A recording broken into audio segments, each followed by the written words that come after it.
Good morning students, welcome to Galaxy coaching institute. हम शुरू करने जा रहे हैं क्लास 10th का पहला जो पार्ट है सूरदास के पद। सूरदास का पद जो पार्ट है उसके दो स्टैंजा, फर्स्ट एंड सेकंड, पहला और दूसरा, हम पुरानी वीडियो में डिस्कस कर चुके हैं। पहले स्टैंजा में हमने पढ़ा था कि जब उधर वृंदावन आते हैं गोपियों को योग का संदेश देने के लिए, तो गोपियां उनको कहती हैं कि तुम तो बहुत बड़भागी हो, क्योंकि तुम उनके पास रहकर भी, श्री कृष्ण के पास रहकर भी उनके प्रेम को प्राप्त नहीं कर पाए। इसी तरह से हमने पहला और सेकंड स्टैंजा दोनों कवर किए थे। आज हम पढ़ेंगे थर्ड पद है सूरदास के, क्योंकि आपने पढ़ा है इस पुस्तक में कि हमने 4 पद सूरदास के इसमें लिए हुए हैं और 2 पद हम कवर कर चुके हैं, ये थर्ड पद है। इसमें गोपियां क्या कहती हैं उद्धव से, वो हम एक बार फिर से डिस्कस करते हैं। हमारे हरि हारिल की लकड़ी, मन क्रम वचन नंद नंदन उर, मन क्रम वचन नंद नंदन उर, यह दृढ़ करी पकड़ी, जागत सोवत स्वप्न दिवस निसी, कान्हा कान्हा जकरी। यहाँ पर गोपियां कहती हैं कि हमारे लिए जो श्री कृष्ण हैं वो ऐसे हैं जैसे एक पक्षी होता है जिसका नाम होता है हरिल। वो हमेशा अपने पंजों में एक लकड़ी दबाकर रखता है और वो कुछ भी करे, कोई भी काम करे, उड़े, कहीं जाए, लेकिन वो उस लकड़ी को नहीं छोड़ता। हमेशा वो अपने पंजों में उसको जकड़ कर रखता है, पकड़ कर रखता है। तो यहाँ पर अपनी जो तुलना है गोपियों ने वो हरिल पक्षी से की है और कृष्ण का जो प्रेम है उसको हरिल पक्षी की लकड़ी बताया है। उन्होंने कहा कि हमारे लिए कृष्ण का प्रेम जो है वो हरिल पक्षी की लकड़ी के समान है, हमने उसको कस के पकड़ रखा है और हम कभी भी उसको छोड़ेंगे नहीं। मन क्रम वचन नंद नंदन उर, मन से, क्रम से और वचन से। नंद के जो बेटे हैं, नंदन यानी बेटे, जो नंद के नंदन हैं उनको हमने पकड़ लिया है। यह दृढ़ करी पकड़ी, दृढ़ता से पकड़ लिया है, दृढ़ संकल्प के साथ पकड़ लिया है। यानी कई बार हम होता है ऐसा कि हमारे मन में कुछ और चल रहा होता है और हम बाहर कुछ और बोल रहे होते हैं, ठीक है। लेकिन यहाँ पर उन्होंने कहा कि मन से भी, क्रम से भी और वचन से भी, यानी हमारे मन के अंदर भी, हमारे कर्म में भी और हमारे वचन में भी, तीनों में श्री कृष्ण समाये हुए हैं और दृढ़ता से हमने उनको पकड़ा हुआ है। जागत सोवत स्वप्न दिवस निसी, यानी जागते हुए, सोवत सोते हुए, स्वप्न देखते हुए, दिवस यानी दिन में और निसी यानी रात, रात का प्रायवाची होता है निशा। कान्हा कान्हा जकरी, कि हमारा जो मन है, हमारी जो आत्मा है वो कान्हा कान्हा का जाप करती रहती है, यानी किसी भी पल, किसी भी सेकंड हमारे से कान्हा का नाम छूटता नहीं है। सुनत जोग लागत है ऐसो, जो करूँ ककरी, यू सूतो व्याधि हमको ले आए, देखी सुनी न करी। वो कहती, फिर वो उधर से कहती है कि तुम जो हो ऐसी, ये जो योग की व्याधि लेकर आए हो। व्याधि का मीनिंग क्या होता है? व्याधि का मीनिंग होता है बीमारी। तो ये जो योग की बीमारी तुम लेकर आए हो, ये ऐसी लेकर आए हो जैसे कि कड़वी ककड़ी होती है, उसको खाने का बिल्कुल मन नहीं करता। तो जब आप उसके बारे में बताते हो हमें कि योग करो, ऐसा भगवान का भजन करो, ये करो, तो हमें वो कड़वी ककड़ी के समान लगता है। और ऐसी व्याधि है ये, ऐसी बीमारी लेकर आए हो, देखी सुनी ना करी, कि आज से पहले ना तो हमने इसको कभी देखा था, ना इससे पहले हमने कभी इसको सुना था और ना ही हमने इसको किया था। यह तो सूर तिनई ले सौंपे, जिनके मन चक्री।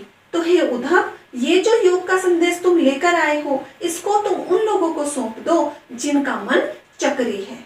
चक्री अर्थात चक्र की तरह घूमता है, व्हील की तरह घूम रहा है ऐसे ऐसे, यानी एक जगह पर निश्चित होकर वो लोग बैठ नहीं पाते हैं। उनका मन एक जगह एक चीज को धारण नहीं करता।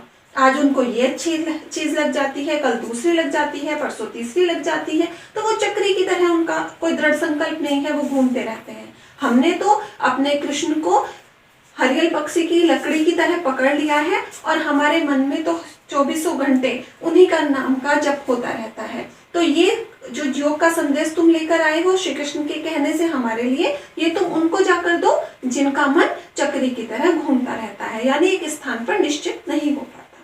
तो ये हमारा थर्ड जो पद है वो हमने डिस्कस कर लिया। ठीक है स्टूडेंट्स, 3 स्टैंजा हम कंप्लीट कर चुके हैं। अब हम शुरू करते हैं 4th स्टैंजा।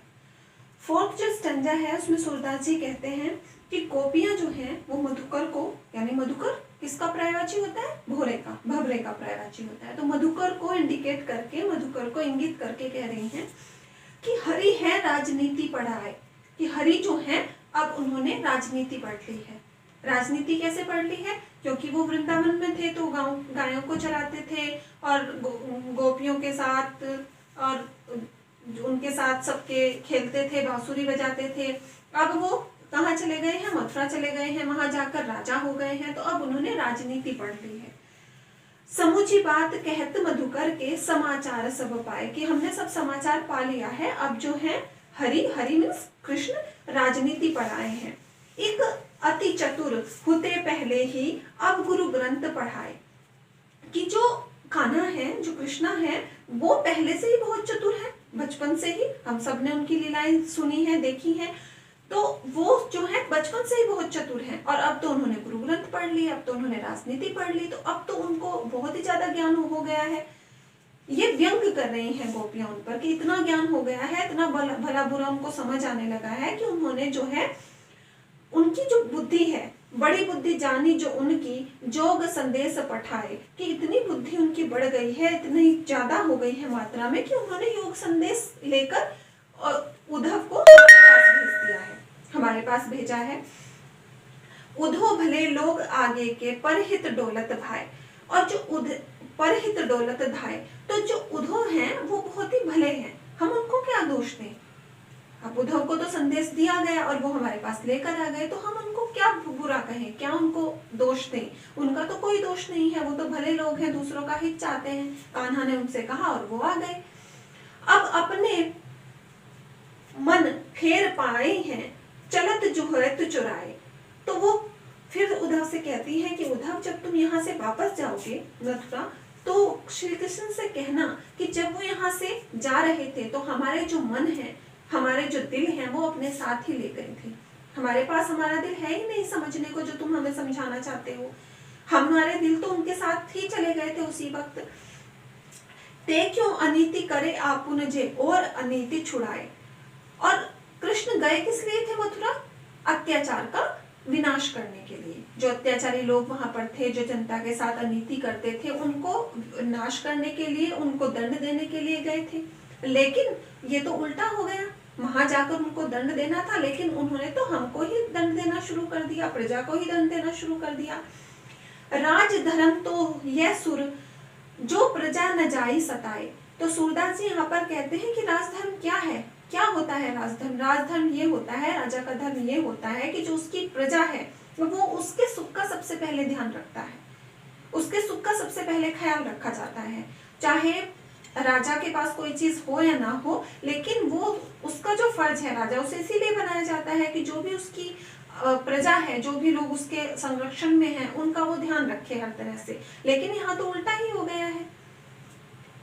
श्री कृष्ण अपना राजधर्म नहीं निभा रहे हैं, उनकी प्रजा सताई जा रही है, उन्हीं के द्वारा सताई जा रही है और हमें योग संदेश भेजते हैं। अब हमने पिछले पैराग्राफ में पढ़ा था कि हमने तो दृढ़ संकल्प के साथ, जैसे हरियल पक्षी जो होता है, हरियल पक्षी जो होता है वो अपनी लकड़ी को पकड़ के रखता है जीवन भर, तो वैसे ही हमने तो श्री कृष्ण को पकड़ लिया है। तो अब वो कितना भी योग संदेश भेजे, वो हमारे किसी काम का नहीं है, वो हमारे लिए कड़वी ककड़ी की तरह है, वो हमारे किसी काम का नहीं है। तो कृष्ण के पास जब तुम वापस जाओगे तो उनको ये बात कहना, उनको समझाना कि वो हमारे जो मन है वो अपने साथ ही ले गए हैं। इस कारण हम जो हैं उनके योग संदेश को बिल्कुल भी नहीं मानते और ये हमारा मन नहीं बदल सकता। ये 4th स्टैंजा है जो आपकी बुक में 4 पैरास थे, तो ये पूरे हो गए हैं और इसके साथ ही हम ये इस चैप्टर को फिनिश करते हैं। उसके बाद जो नेक्स्ट जो वीडियो हम बनाएंगे उसमें जो भी प्रश्न उत्तर हैं इस चैप्टर के, उसको हम डिस्कस करेंगे। तो आई थिंक आपको बहुत अच्छे से सब कुछ समझ आ गया होगा। उसके अलावा एक और संदेश है कि कोरोना, आप सब लोग जानते हैं, कोविड-19 की वजह से देश की क्या हालत है, तो आप सब घर पर रहें, सुरक्षित रहें, इसी शुभकामना के साथ कि आप सब स्वस्थ रहेंगे, सुरक्षित रहेंगे। Good bye.